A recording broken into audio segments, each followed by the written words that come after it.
दोस्तों आज हम बात करेंगे, अगर आप पुणे से जालना है, बुल्ढाना, अकोला, अमरावती या नागपुर का सफ़र करते हैं, या ऐसे ही वहाँ से वापसी का आपका सफ़र है, जैसे नागपुर, अमरावती या अकोला, बुल्ढाना और जालना से आपको पुणे आना है, तो आपके लिए सबसे बेहतरीन रूट कौन सा है? क्योंकि बहुत सारे रोड है आपके लिए, बहुत सारे रास्ते हैं जिनसे आप सफ़र कर सकते हो।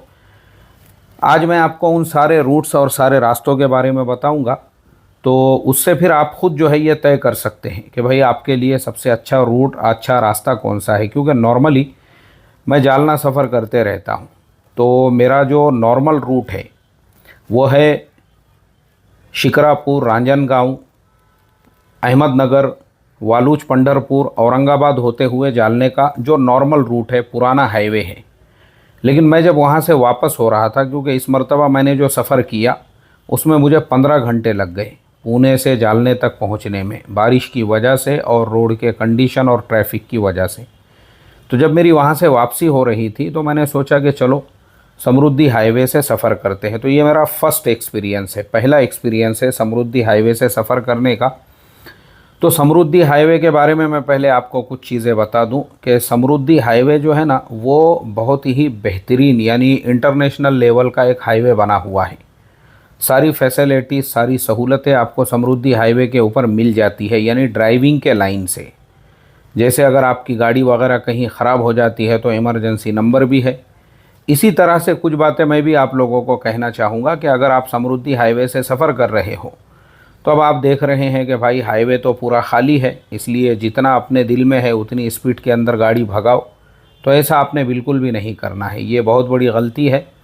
वहाँ पे जगह जगह पे लिखा हुआ है कि 120 से ऊपर आपने गाड़ी नहीं चलाना है, तो आपने इस बात का ख्याल रखना चाहिए। उसकी वजह ये होती है कि जब रोड बनता है तो उसके बाद में जब उसका इंस्पेक्शन होता है तो रोड को बनाया ही इस हिसाब से जाता है कि भाई इस पे ज़्यादा से ज़्यादा कितने की स्पीड में आप गाड़ी चला सकते हो। बाज़ औक़ात क्या होता है कि रोड और गाड़ी दोनों का कॉम्बिनेशन अगर एक दूसरे से नहीं मिलता है, और कुछ लोग ये सोचते हैं कि चलो समृद्धि हाईवे तो एकदम खुला हुआ है, भगाते हैं गाड़ी 130, 140, 150 की स्पीड में, ज़रा आज तजुर्बा करते हैं, आज हम गाड़ी का इम्तिहान लेंगे, आज हम गाड़ी का जो है देखेंगे कि गाड़ी हमारे इम्तिहान पे खरी उतरती है या नहीं। तो 150 की स्पीड में भगाते हैं। अब अगर आप 150 की स्पीड में भगाने जाओगे तो देखो समृद्धि हाईवे जो है ना वो है सीमेंट का बना हुआ, और उसके नीचे जो है ना उसको खड़बड़ा रखा गया है। वो चिकना रोड नहीं है, पूरी तरह से वो खड़बड़ा है। अब वो खड़बड़ा होने की वजह से क्या होगा कि जैसा आपको 120 की स्पीड की जो लिमिट यहाँ पे तय की गई है, वो इसी एतबार से कि वो रोड जो बनाया गया है और जो आपके गाड़ी के टायर है, तो दोनों का जो कॉम्बिनेशन है वो सिर्फ 120 को बर्दाश्त कर सकता है। बल्कि मैं तो ये कहूँगा 120 की बजाय आप 80 से 100 के दरमियान में अगर चले, या 100 तक भी चले, ये ठीक है आपके लिए। अब अगर आप उसके ऊपर भगा रहे हो ना, तो जो आपके टायर्स हैं और जो आपके टायर नीचे सीमेंट का जो रोड है उसके साथ में आपका टायर जो घिसा जा रहा है, तो अब जो जितनी स्पीड में वो चलेगा और जितना ज़्यादा जो है वो रोड को टच होगा, उससे क्या होगा, टायर में और ज़्यादा गर्मी पैदा होगी। और समृद्धि हाईवे पे ऐसे कई केसेस हो चुके हैं, ऐसे कई वाक़यात हो चुके हैं, कई हादसे हो चुके हैं जिसमें गाड़ियों के टायर फट गए, गाड़ियाँ अनकंट्रोल हो गई और बहुत सारे लोगों की इस वजह से जानें चली गई। तो मैं आपको बिल्कुल भी ये रिकमेंड नहीं करूँगा कि आप जो 120 की लिमिट है उसमें ही गाड़ी चलाओ, बल्कि मैं बिल्कुल ये कहूँगा कि 100 और 120 के दरमियान की स्पीड में या 100 की स्पीड में आप गाड़ी चलाइए। आपकी गाड़ी भी जो है वो कंफर्टेबल रहेंगी, क्योंकि आप एक कॉमन सोचने वाली बात यह है कि भाई जो गाड़ी आप चला रहे हो ना, वो भी एक इंजन है, वो भी एक मशीन है। जितना ज़्यादा आप उसके ऊपर लोड डालोगे, जितना ज़्यादा उस पर प्रेशर डालोगे ना, उतना ही गाड़ी के ऊपर प्रेशर आएगा। तो अभी देखो ये हमारी गाड़ी की स्पीड आपको जो ज़्यादा नज़र आ रही है, एक्चुअल में ये गाड़ी का जो कैमरा है, डैश कैम, उससे ये शूट हुआ है, तो उसमें बहुत ज़्यादा वो स्पीड के साथ में शूट करता है। मतलब इसकी स्पीड को कम करना पड़ता है, नॉर्मल लाना पड़ता है। तो वो जो नॉर्मल की स्पीड है उससे डबल टिबल ये इसके अंदर दिखाता है। तो इसलिए आपको ऐसा लग रहा होगा कि हमारी गाड़ी बहुत भाग रही है, जबकि नॉर्मली मैंने भी जो है 100 से 120 के दरमियान में ही इस रोड के ऊपर गाड़ी चलाया हूँ। तो रोड अच्छा है, इसमें कोई शक की बात नहीं है। और इसमें भी आप एक चीज़ को याद रखें, जिस लाइन से मैं चल रहा हूँ ये ओवरटेक की लाइन है। अगर आपको बीच वाली और कोने वाली गाड़ियों को ओवरटेक करके सीधा आगे निकलना है तो ही आप इस लेन को पकड़े। और अगर आप नॉर्मल स्पीड में चल रहे हो 80 से 100, तो फिर आपके लिए बीच वाली लेन बेटर है। साथ में खाने पीने का सामान आपने थोड़ा बहुत ले लेना चाहिए। वजह यह है कि इस तरह से पेट्रोल पंप आपको मिलेंगे, इस तरह से रेस्टोरेंट मिल जाएंगे। यानी हर पेट्रोल पंप के ऊपर इस तरह से छोटे से रेस्टोरेंट है जहाँ पे इडली है, सांभर है, ऐसे ही जो बहुत सारी चीज़ें जो है ना रेडीमेड जो बनी हुई मिलती है वो आपको वहाँ पे मिलेंगी। लेकिन वो बहुत महंगी है। चाय के 30 से 40 रुपये ये लोग लेते हैं, लेकिन वो चाय की क्वालिटी ऐसी होंगी कि आप उसको पीना भी गवारा नहीं करोगे। वो हो सकता है सुबह से बनी हुई है। तो मेरा रिकमेंडेशन यही है, आप खाने पीने का कुछ ज़रूरी सामान अपने घर से ले लो, अपनी कार में ही रहने दो। और पेट्रोल पंप पे सिर्फ आपको अगर टॉयलेट जाने की ज़रूरत पड़ती है तो आप पेट्रोल पंप का इस्तेमाल करो। उसके अलावा यहाँ से अगर आप सामान ख़रीदने का सोचोगे तो फिर यहाँ पे एक तो सामान महंगा है और क्वालिटी एकदम बस से बदतरीन है। और मैंने जैसे आपको इडली वगैरह बताया हूँ वो चीज़ें यहाँ पे नहीं हैं, सिर्फ उनके मेन्यू के अंदर है। और बहुत सारी जगह पे पैसे वैसे कुछ लिखे हुए नहीं हैं, वो जैसा कस्टमर है उसके हिसाब से उससे वसूल कर रहे हैं। अब लोगों के साथ में बच्चे होते हैं, लोगों की मजबूरी होती है, तो कोल्ड ड्रिंक वगैरह भी आप अपने साथ में अगर कैरी करोगे तो वो ज़्यादा बेटर है। हाँ, पानी की बोतल यहाँ पर जो 2 जगह पे आप तहक़ीक़ करोगे तो आपको 20 रुपये की मिल जाएंगी, वरना हमने देखी एक जगह पे पानी की बोतल भी वो 40 रुपये की बेच रहा था। बड़ा अफसोस हुआ मुझे ये सब देख कर कि हमारे देश में जो है ना ऐसे ही लूटम लाट की वजह से बेबरकती है। ऐसे ही लूटम लाट की वजह से लोग 35 और 40 साल की एज में हार्ट अटैक से मर जाते हैं। ऐसे ही लूटम लाट की वजह से धंधे कारोबार लोगों के जो है चलते नहीं हैं। ऐसे ही लूटम लाट की वजह से लोग बर्बाद होते हैं। आप अपनी नीयत साफ़ रखो। मैंने ऐसे ही हाईवों के ऊपर मलेशिया में भी सफ़र किया हूँ, थाईलैंड में भी सफ़र किया हूँ, साउथ कोरिया में भी सफ़र किया हूँ, चाइना में भी सफ़र किया हूँ, यूएई में भी सफ़र किया हूँ, कतर में भी सफ़र किया हूँ। वहाँ पे भी जो ऐसे रोड है ना उनके किनारों पे जो रेस्टोरेंट बने हुए होते हैं वहाँ साफ़ लफ्ज़ों में एक एक चीज़ लिखी हुई होती है। अभी जैसे मैं आपको बताऊँ, आपको हैरत होगी कि ऐसे ही एक्सप्रेस वे के ऊपर थाईलैंड में सबसे सस्ता खाना मिलता है। हैरत करोगे आप, 25 रुपये में, सिर्फ 25 रुपये हमारे इंडियन, यानी वहाँ के जो 10 भात होते हैं उसमें राइस मिलता है और 10 भात का जो है सूप मिलता है। अब आप बोलोगे वो सूप भी जो है ना बेहतरीन, और वहाँ पे सबके अलग अलग स्टॉल लगे हुए होते हैं। अगर आप मुस्लिम खाना चाहते हैं हलाल, तो उसका स्टॉल आपको मिल जाएगा। वहाँ पे आपको जो है लिखा हुआ होगा बड़े अल्फाज के अंदर कि ये हलाल स्टॉल है। आपको अपने हिसाब का खाना खाना है।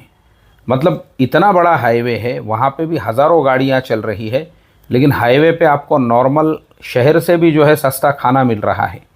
कोल्ड ड्रिंक, चाय, हाँ चाय तो फ्री में थी अगर आप वहीं पे खाना खाते हैं।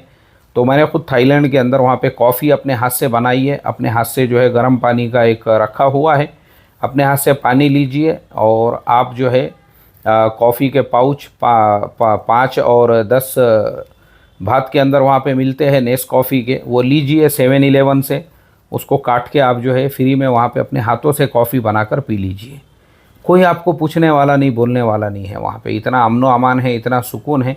इसीलिए उन मुल्कों के अंदर जो है ना लोगों के चेहरों पे आपको एक तरह से तरावट मिलेगी। वहाँ के लोग आपको हेल्दी मिलेंगे, सेहतमंद मिलेंगे। उनकी एज जो है 80, 90, 100 साल तो वहाँ पे नॉर्मल है।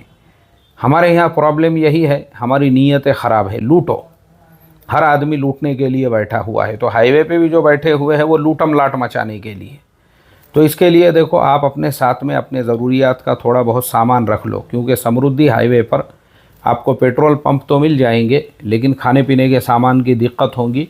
और मैं ऐसा समझता हूँ ये एक हिसाब से ठीक भी है, क्योंकि उसका रीज़न ये है कि अगर जगह जगह पे ढाबे वालों को ये परमिशन और इजाज़त दे देते तो समृद्धि हाईवे की फिर ये जो हैसियत है स्पीड में गाड़ी चलाने की वो बाकी नहीं रहती थी।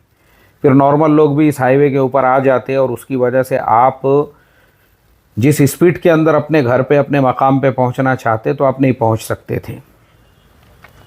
तो आप अगर पुणे से समृद्धि हाईवे से नागपुर या फिर जालना के लिए उस रूट के लिए निकल रहे हो, तो आपके लिए सबसे बेहतर जो रास्ता है वो है पुणे से आप जो है ना पुणे नासिक हाईवे को आप पकड़ो और उसी रोड से सीधा सीधा आपको आना है संगमनेर से आगे सिन्नर के लिए, यानी जो वो भी वन वे रोड है आपके लिए पूरा।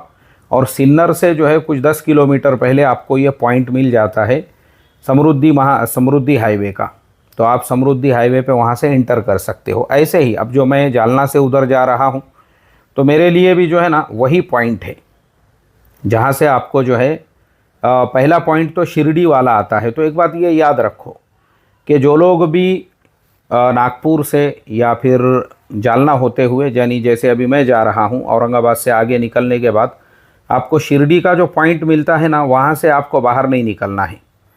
वो पॉइंट से अगर आप बाहर निकलोगे तो शिरडी से लेके संगमनेर तक का जो रोड है वो सिंगल रोड है और रात के टाइम पे तो और भी ज़्यादा ख़तरनाक है, और वो रोड भी बारिश की वजह से बहुत सारी जगह पे फूटा हुआ है।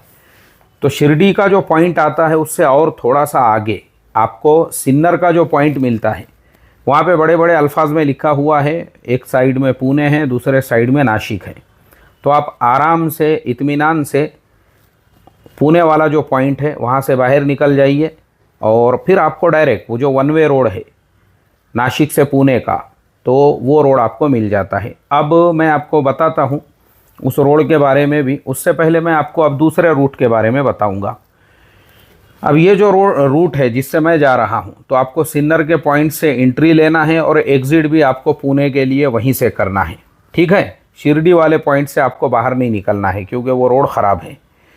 अब जो नॉर्मल रूट है हमारा, नॉर्मली मैं जिस रूट से सफ़र करता हूँ पुणे से जालना के लिए, तो अपना जो नॉर्मल रूट है पुणे से वाघोली, वाघोली से शिक्रापुर, शिक्रापुर से रांजनगांव, रांजनगांव से शिरूर, शिरूर से अहमदनगर, अहमदनगर से नेवासा फाटा, नेवासा फाटा से वालूच पंढरपुर और वहाँ से औरंगाबाद होते हुए जालना। ये पुराना हाईवे है और ये पूरे रोड पे एक भी आपको टोल टैक्स नहीं मिलेगा। एक बात याद रखो, पुणे से जब आप चलोगे तो जालने तक आपको कहीं पर भी जो है, अगर आपकी प्राइवेट कार है, आपको वहाँ पे टोल नहीं लगेगा, 1 रुपया भी टोल नहीं है ये रोड पे।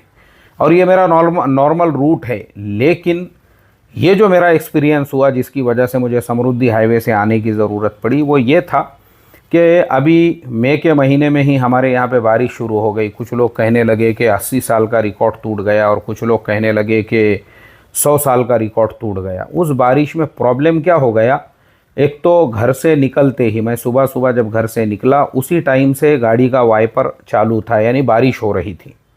अब हम थोड़ा आगे बढ़े तो कंटिन्यू बारिश उसी कंडीशन में थी, यानी बारिश पूरे रास्ते में 1 मिनट के लिए भी नहीं रुकी, जिसकी वजह से क्या हो गया था कि रोडों पर पानी जमा था जगह जगह पे।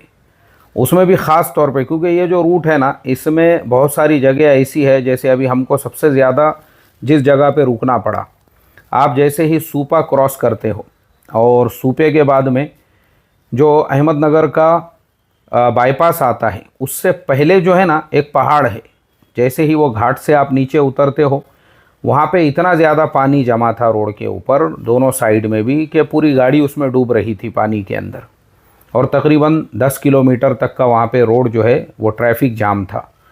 अब 10 किलोमीटर का जाम होने की वजह से ट्रैफिक, पूरे गाड़ियों को उन्होंने रोका हुआ था पुलिस ने, और उसके बाद उन लोगों ने जो है अहमदनगर से जेसीबी मंगाया और जेसीबी मंगाने के बाद रोड के बीच का जो डिवाइडर है उसको उन्होंने तोड़ने लगाए। फिर पानी का फ्लो दोनों साइड में हुआ और दोनों साइड में होने के बाद में जो है थोड़ा थोड़ा पानी कम हुआ। उसके बाद एक एक कार करके उन्होंने छोड़ना शुरू किए।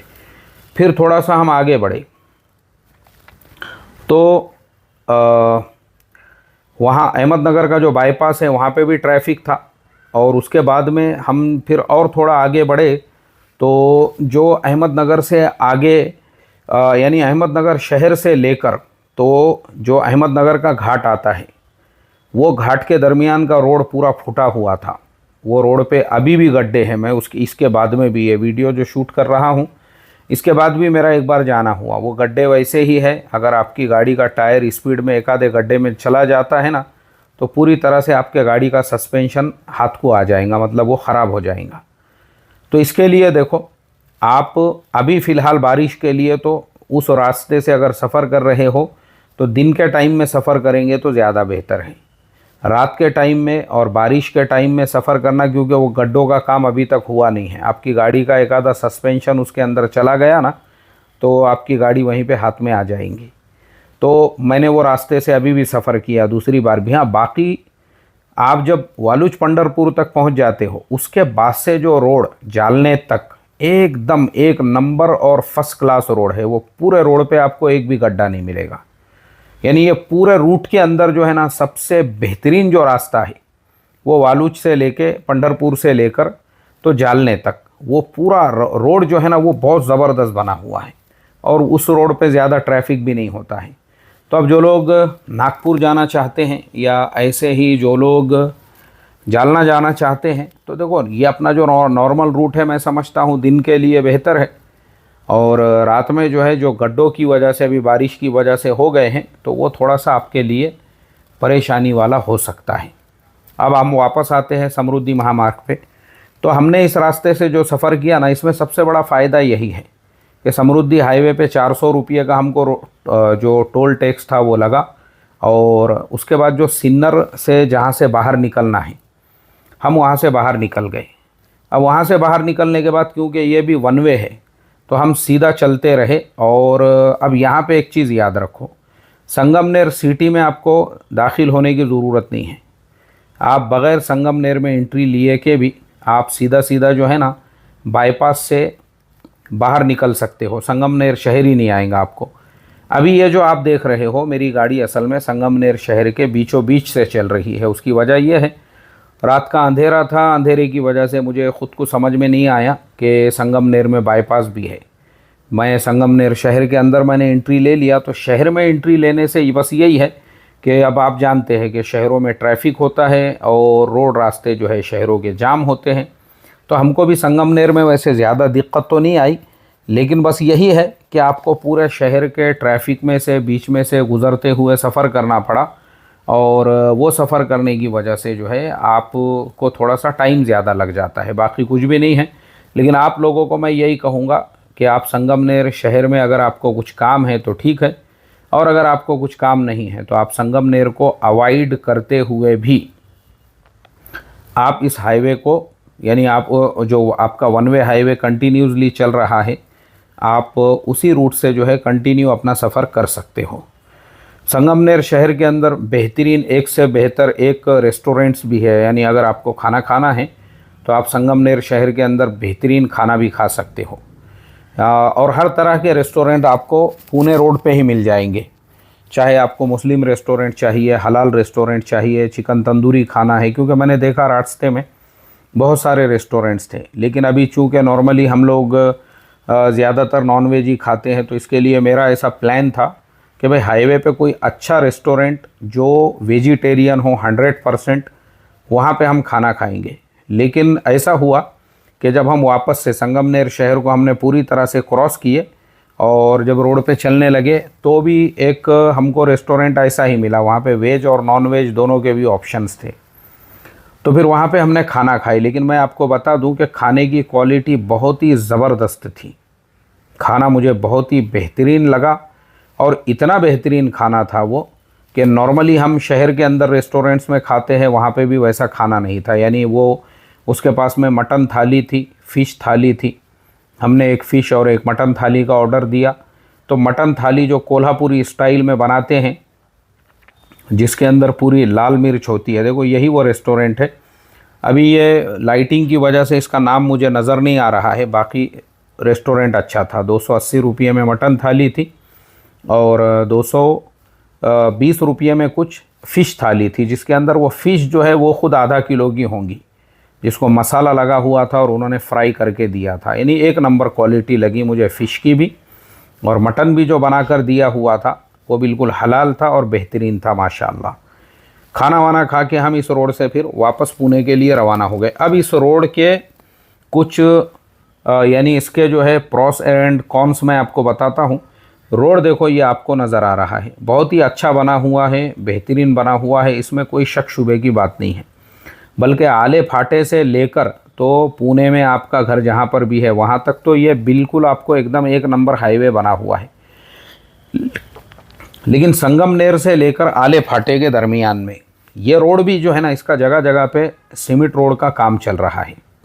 अब वो सीमेंट रोड का जो काम चल रहा है, इस वजह से बहुत सारी मर्तबा क्या होता है कि इन लोगों ने जो है, ये जो हाईवे है ये एक ही यानी कभी कभी एक साइड इसकी बंद है, तो उसमें होता ये है कि एक साइड को ओपन रखा हुआ है, तो अब एक ही साइड के अंदर जो है ना, दोनों साइड की गाड़ियाँ चलती हैं।